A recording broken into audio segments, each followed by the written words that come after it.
વિદ્યાર્થીઓ, આજે આપણે આ લેક્ચરમાં ટોપિક 5.6 ન્યૂટનની ગતિનો ત્રીજો નિયમ એના વિશે અભ્યાસ કરીશું. અત્યાર સુધીમાં આ ચેપ્ટરમાં તમે જે જોઈ ગયા તો ન્યૂટનની ગતિનો પહેલો નિયમ તમે જોઈ ગયા, અને પહેલો નિયમ એ હતો કે જ્યાં સુધી પદાર્થ ઉપર કોઈ બાહ્ય બળ ન લાગે ત્યાં સુધી સ્થિર પદાર્થ એ પોતાની સ્થિર સ્થિતિ અને ગતિમાન પદાર્થ એ પોતાની ગતિમાન સ્થિતિ જાળવી રાખે છે.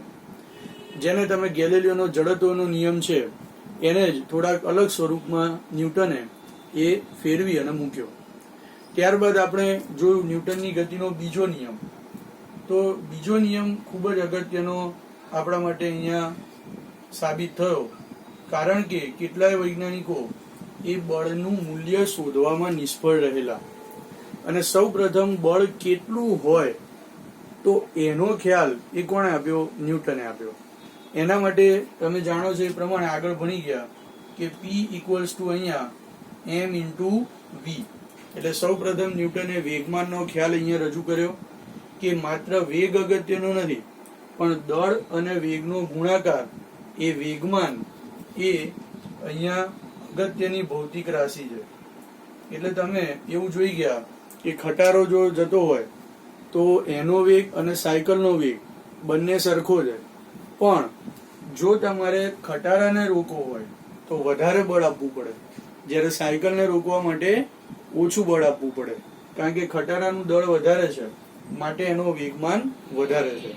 અને એને અહીંયા બીજો નિયમ આ રીતે આપ્યો કે કોઈ પણ પદાર્થના વેગમાનમાં થતા ફેરફારનો સમય દર, એટલે કે એકમ સમયમાં વેગમાનમાં થતો ફેરફાર એને તે પદાર્થ ઉપર અથવા તો તે પદાર્થે આપેલું બળ કહેવાય છે. તો અહીંયા વેગમાન જેટલું વધારે એટલું એને રોકવા માટે આપવું પડતું બળ પણ વધારે. તો એ પણ તમે ડિટેલમાં જોઈ ગયા કે જ્યારે તમે ન્યૂટનની ગતિનો બીજો નિયમ છે એનો તમે અભ્યાસ કરતા હતા ત્યારે. તો હવે અહીંયા આપણે ત્રીજા નિયમથી શરૂઆત કરવાની છે, પણ એ પહેલા તમે આ તો જોયું, પણ સાથે સાથે બીજી એક ભૌતિક રાશિ પણ તમે આ બીજા નિયમનું સૂત્ર છે જે તમે જાણો છો. આખો નિયમ આગળ નિયમમાં એટલે કે બીજા નિયમમાં ભણી ગયા છો, તો એટલા માટે એને ડિટેલમાં અહીંયા બહુ ચર્ચા કરવાની જરૂર નથી. અને ત્યારબાદ આના ઉપરથી આપણે એવું જોયું કે બળનો આઘાત. તો આઘાત એટલે કે ઇમ્પલ્સ, એને આપણે કેવી રીતે વ્યાખ્યાયિત કર્યો? તો આપણે એવું કીધું કે બળ અને તે દરમિયાન લાગતો સમય, અથવા તો બળ અને તે જેટલા સમય માટે લાગતો હોય એ બંનેના ગુણાકારને તમે શું કીધો? બળનો આઘાત કીધો.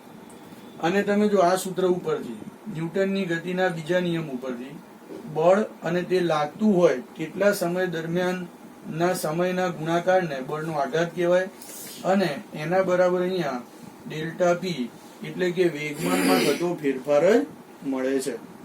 તો એનો મતલબ બળનો આઘાત બરાબર આપણે એવું પણ કહી શકીએ કે વેગમાનમાં થતો ફેરફાર.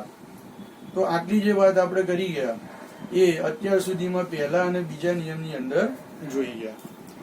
હવે અહીંયા ન્યૂટનની ગતિનો ત્રીજો નિયમ, એટલે એને ત્રીજો પણ બહુ ઇમ્પોર્ટન્ટ નિયમ એ આપ્યો. તમને બધાને બહુ પ્રચલિત વાક્ય એ નાના ધોરણથી ખબર છે કે આઘાત અને પ્રત્યાઘાત એ પરસ્પર સમાન મૂલ્યના અને વિરુદ્ધ દિશામાં હોય છે. પણ અહીંયા આપણે આ નિયમને બળના સંદર્ભમાં સમજવાનો છે. એટલે કે સૌ પ્રથમ તો આપણે વિચાર કરીએ ત્રણ અલગ અલગ પરિસ્થિતિનો. પહેલી પરિસ્થિતિ, દાખલા તરીકે અહીંયા એક પદાર્થ બી છે અને એ બીજા એક પદાર્થ એને અથડાય છે અથવા તો એને ધક્કો મારે છે. તો સ્વાભાવિક છે કે એ ઉપર બી દ્વારા લાગતું બળ એ આ બાજુ હશે, અહીંયા એફ એ બી એટલે એ ઉપર બી દ્વારા લાગતું બળ. અને સાથે સાથે ન્યૂટને એવું કીધું કે એ પણ બી ઉપર બળ લગાડશે. એને જે ત્રીજો નિયમ આપ્યો એ પહેલા આવો વિચાર કે આવો ખ્યાલ કોઈને હતો નહીં, અને એને જે કોન્સેપ્ટ આપ્યો એ પાછળથી સાચો પડ્યો, અને એટલા માટે આપણે એને સ્વીકારી અને આપણે ચાલીએ. તો અહીંયા બી ઉપર પણ એ દ્વારા કંઈક બળ લાગશે અને એને આપણે કહીશું FBA. બરાબર? તો શું FAB જેટલું લાગશે એટલું જ FBA લાગશે? તો એનો જવાબ છે હા. જેટલું મૂલ્યનું બળ એ બી દ્વારા એ ઉપર લાગશે એટલા જ મૂલ્યનું બળ એ દ્વારા બી ઉપર પણ લાગશે. અને આને કહેવાય ન્યૂટનના ગતિનો ત્રીજો નિયમ. એટલે આપણે અહીંયા કહી શકીએ કે એ પર બી દ્વારા લાગતું બળ એના બરાબર બી પર એ દ્વારા લાગતું બળ. તો હવે FAB ની દિશા આપણે લઈએ તો FAB ની દિશા આ છે ધન x દિશા અને FBA ની દિશા જે શું છે ઋણ x દિશા. તો એટલા માટે FAB equals to minus of FBA.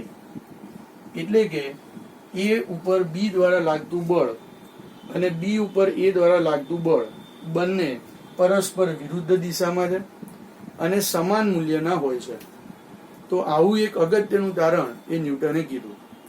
સાથે સાથે બીજું એક બે ઉદાહરણ આપણે લઈએ કે જો તમે સ્પ્રિંગને દબાવો, દાખલા તરીકે આપણે આ રીતે સ્પ્રિંગ લઈએ, એક છેડેને બાંધી અને જડિત આધાર ઉપરથી બાંધી છે, બીજા છેડે એને કોઈ પદાર્થ બાંધી દીધો છે.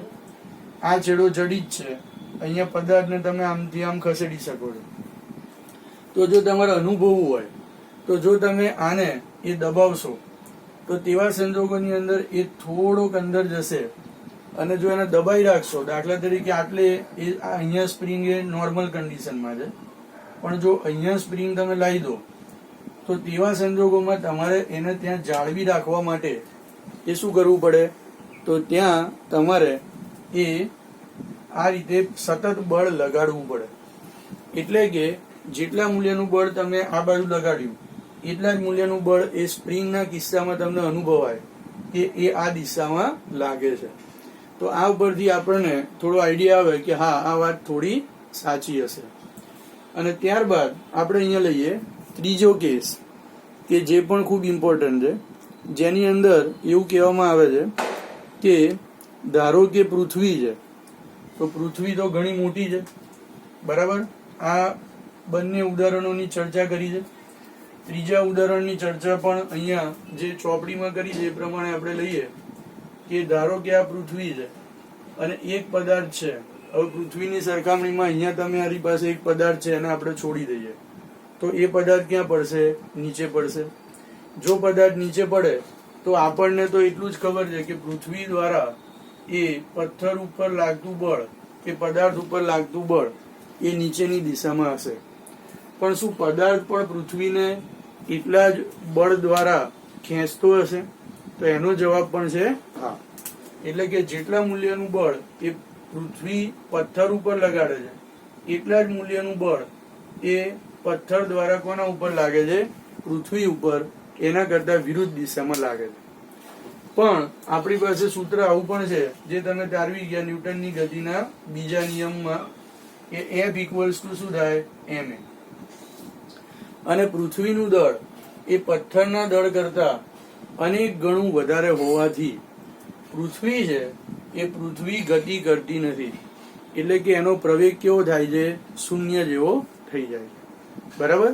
અને એટલા માટે પૃથ્વી એ ઉપર તરફ જતી નથી, કારણ કે એનું દળ એ પથ્થરની સરખામણીમાં હજારો ગણું વધારે છે.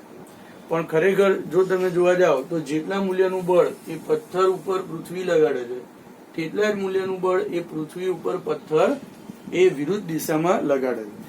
તો તમે જુઓ કે આ પણ એક બહુ જ ઇન્ટરેસ્ટિંગ વાત છે, એ તમને અહીંયા એ જાણવા મળી અને બહુ જ સારું એવું ઓબ્ઝર્વેશન એ ન્યૂટને અહીંયા આપ્યું.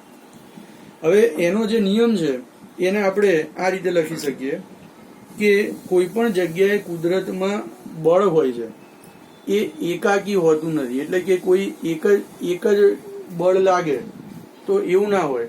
એક પદાર્થ બીજા પદાર્થ પર બળ લગાડતો હોય એવું જ હોય, બરાબર.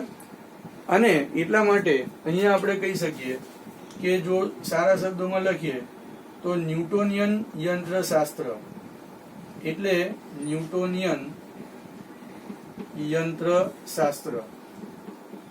હવે ન્યૂટોનિયન યંત્રશાસ્ત્ર જેને બીજા શબ્દોમાં ક્લાસિકલ મિકેનિક્સ કહેવાય છે.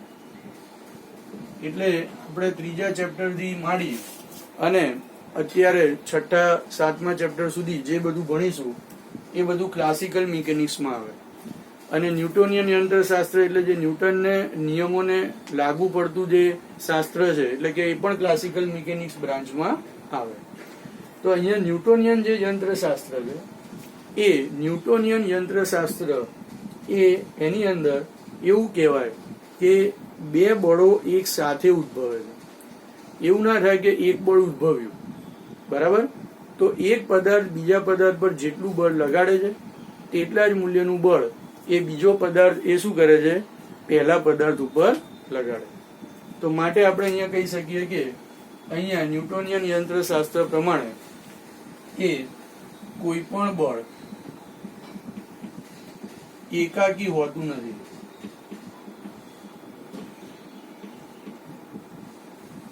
એટલે કે એકલું બળ હોય નહીં. બળ હંમેશા પેરમાં જ એટલે જોડકામાં જ ઉત્પન્ન થાય છે. તો બળ હંમેશા પેરમાં જ ઉત્પન્ન થાય છે. અને એક પદાર્થ બીજા પદાર્થ ઉપર જેટલા મૂલ્યનું બળ લગાડે છે તેટલા જ મૂલ્યનું બળ બીજો પદાર્થ એ પહેલા પદાર્થ ઉપર અને વિરુદ્ધ દિશામાં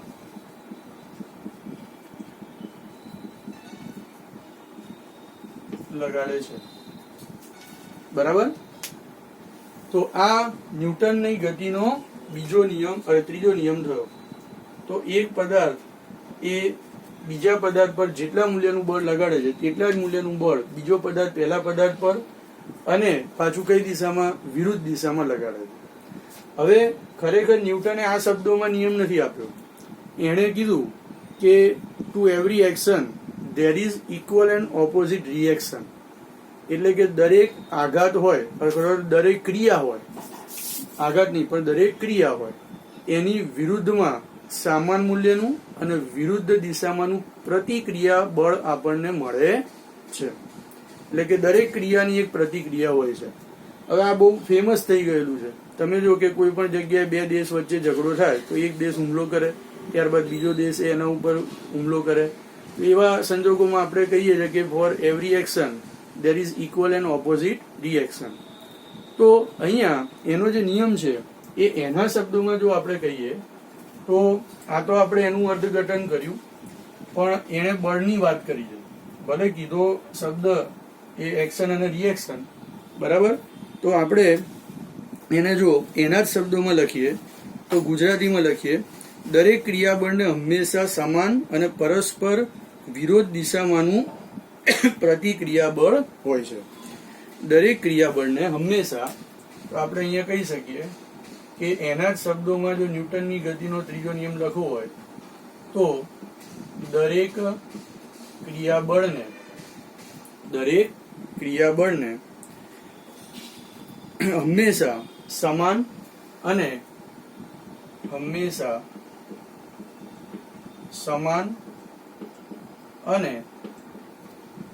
વિરુદ્ધ દિશામાંનું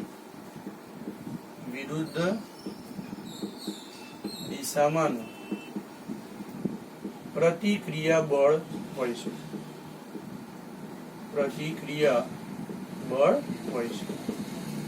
ઓકે.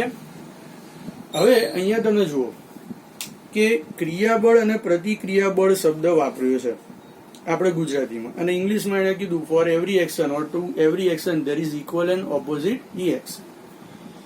હવે આને ખરેખર સાદા શબ્દોમાં કહીએ તો આ બળની જ વાત છે. હવે એના ઉપરથી 3 મુદ્દાઓ આપેલા છે આપણને ચોપડીમાં, કે ભાઈ આ નિયમ છે એની ચર્ચા કરી, સમજૂતી આપી, ત્યારબાદ એને હજુ થોડીક વધારે વિસ્તૃત રીતે આપ્યું છે જેથી કોઈ કન્ફ્યુઝન આપણા મગજમાં ના રહે. તો પહેલી વાત એ છે, પહેલો મુદ્દો, તો તેના અગત્યના મુદ્દાઓ, તો એની પણ આપણે ચર્ચા કરીએ. બરાબર.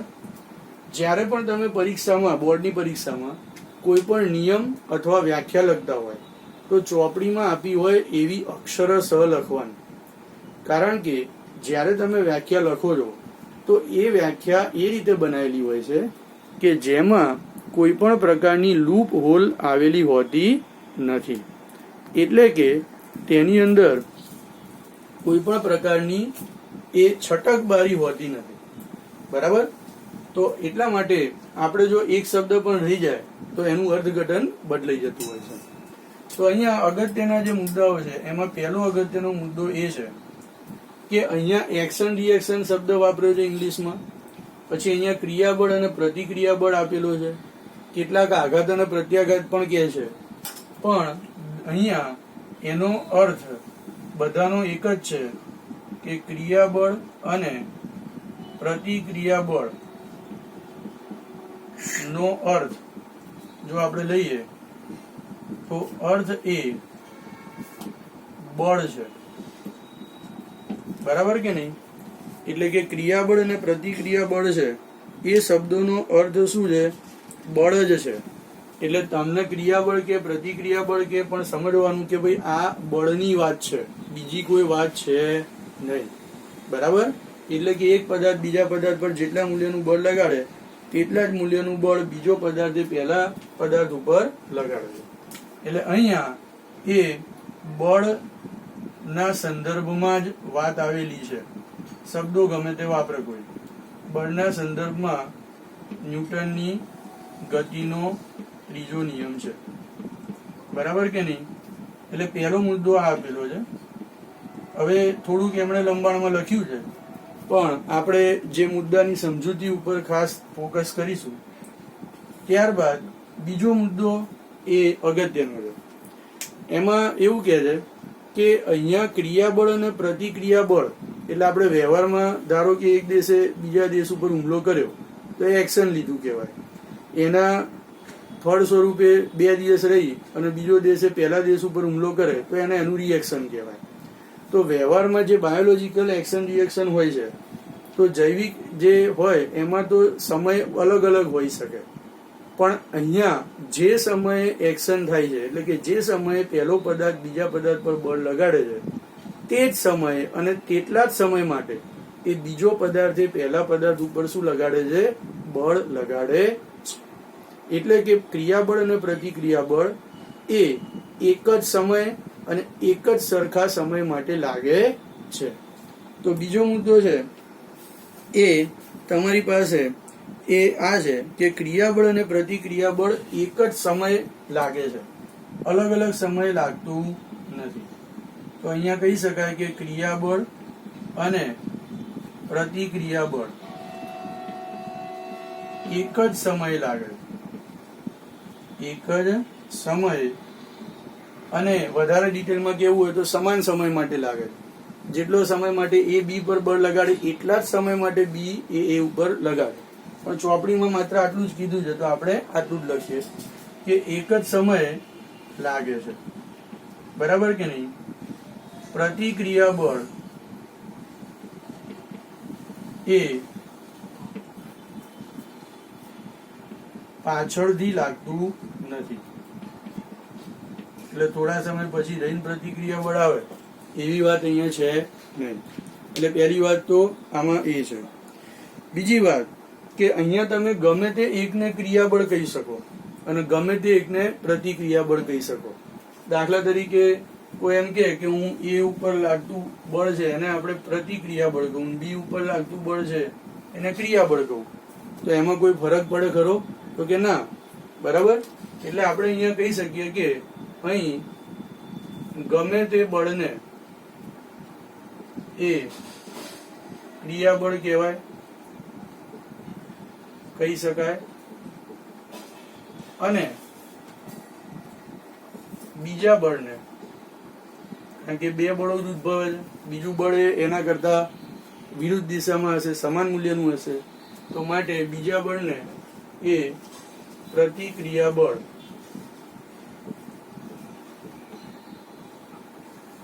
કહી શકાય.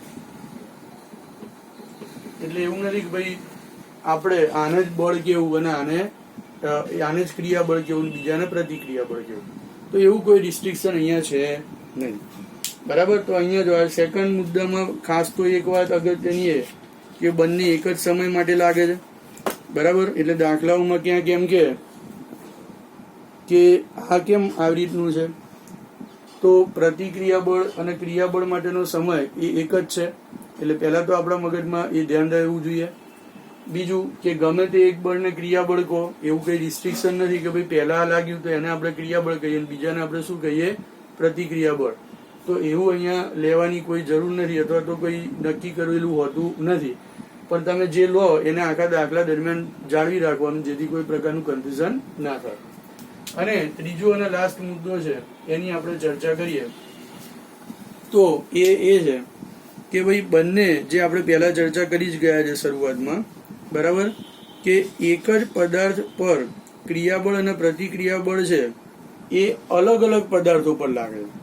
એક જ પદાર્થ પર લાગે નહીં, કારણ કે બે બળો કેવા છે, અલગ અલગ છે. બરાબર કે નહીં? એટલે દાખલા તરીકે ત્રીજા મુદ્દામાં તો જે આપણે ચર્ચા કરી એની જ વાત અહીંયા ફરી આપી છે સમજાવવા માટે. શરૂઆતમાં આપણે અહીંયા એ અને બી પદાર્થો લીધા. ધારો કે તમારી પાસે આ એ પદાર્થ છે, આ બી પદાર્થ છે, એ ઉપર બી દ્વારા લાગતું બળ છે એ અહીંયા શું છે, FAB, અને બી ઉપર એ દ્વારા લાગતું બળ એ આ દિશામાં છે, જેને આપણે અહીંયા શું કહી દઈએ, FBA. બરાબર. તો જો FAB કોના પર લાગે છે, પદાર્થ એ ઉપર, અને FBA કોના પર લાગે છે, પદાર્થ બી ઉપર. એટલે એનો મતલબ એ થયો કે અહીં ક્રિયાબળ અને પ્રતિક્રિયાબળ,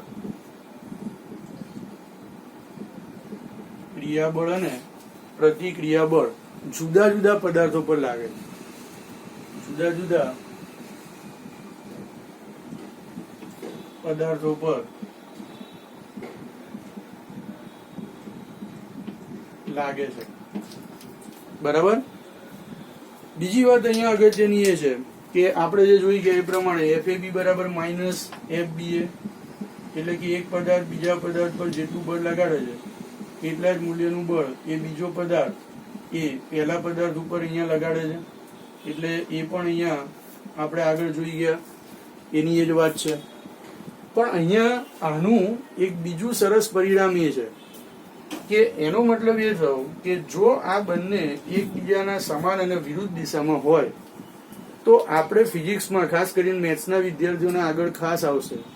અને આ વખતે અહીંયા પણ કે જ્યારે પણ આપણે કોઈ પણ દાખલો કે પ્રોબ્લેમ સોલ્વ કરવો હોય તો એના માટે આપણે શું કરીએ છીએ, તંત્ર લઈ લઈએ છીએ. અને તંત્રમાં તમે ગમે તે લઈ શકો છો. 2 પદાર્થોનું બનેલું તંત્ર લો, 3 પદાર્થોનું બનેલું તંત્ર લો, અને એ પછી તંત્ર જાણે કે એક જ પદાર્થ છે એમ ધારી અને એના ઉપર લાગતા બળો આપણે લઈએ છીએ. એ આ 5મા ચેપ્ટરમાં આગળ તમે જોશો. અને એ તંત્ર એટલા માટે લઈ શકાય છે કોઈ પણ પદાર્થના, કે અમુક પદાર્થોના બનેલા તંત્રને, ધારો કે કોઈ કે મારે આ 2 પદાર્થોનું બનેલું તંત્ર જોઈએ છે, કોઈ કે મારે 3 પદાર્થોનું બનેલું તંત્ર જોઈએ છે, તો લઈ શકાય છે. કારણ કે ધારો કે મેં આ 2 પદાર્થોનું બનેલું તંત્ર લીધું, બરાબર, અને જો બી એ ઉપર બળ લગાડશે તો એ દ્વારા બી ઉપર એટલા જ મૂલ્યનું બળ લગાડશે. માટે તંત્રની અંદર જે પરિણામી બળ છે એ શું થઈ જશે, શૂન્ય થઈ જશે. બરાબર. એટલે કે આપણે માત્ર બાહ્ય બળો જ ગણવાના રહે, અંદર એ એકબીજા ઉપર કેવી રીતે બળ લગાડે છે એ આપણે અહીંયા ગણવાની જરૂર રહેતી નથી, કે એની કોઈ ચિંતા કરવાની જરૂર રહેતી નથી. અને એટલા માટે આપણે ન્યૂટનની ગતિનો ત્રીજો નિયમ છે માટે આપણે કોઈ પણ 2 પદાર્થોનું તંત્ર લેવા હોય તો 2 પદાર્થોને, 4 પદાર્થોને તંત્ર તરીકે લેવા હોય તો 4 પદાર્થોને લઈ અને આપણા અનેક ફિઝિક્સના પ્રોબ્લેમ સોલ્વ કરી શકીએ છીએ, જે આગળ આવશે. એટલે આમ ખાલી એક વાક્યમાં લખી નાખ્યું છે, પણ એ સમજવું ખૂબ ઇમ્પોર્ટન્ટ. તો એટલા માટે આપણે અહીંયા કહી શકીએ કે અહીં એ અને બી પદાર્થોને તંત્ર તરીકે લેતા શું થાય, તેની અંદરનું, હવે એ બંને તંત્ર લઈ લીધું એટલે એની અંદરનું જે બળ હોય એ આંતરિક બળ થાય. એ આંતરિક કુલ બળ જો તમે લો તો F ઇક્વલ્સ ટુ શું થાય, FAB પ્લસ FBA થાય. પણ FAB બરાબર માઇનસ FBA છે અને માટે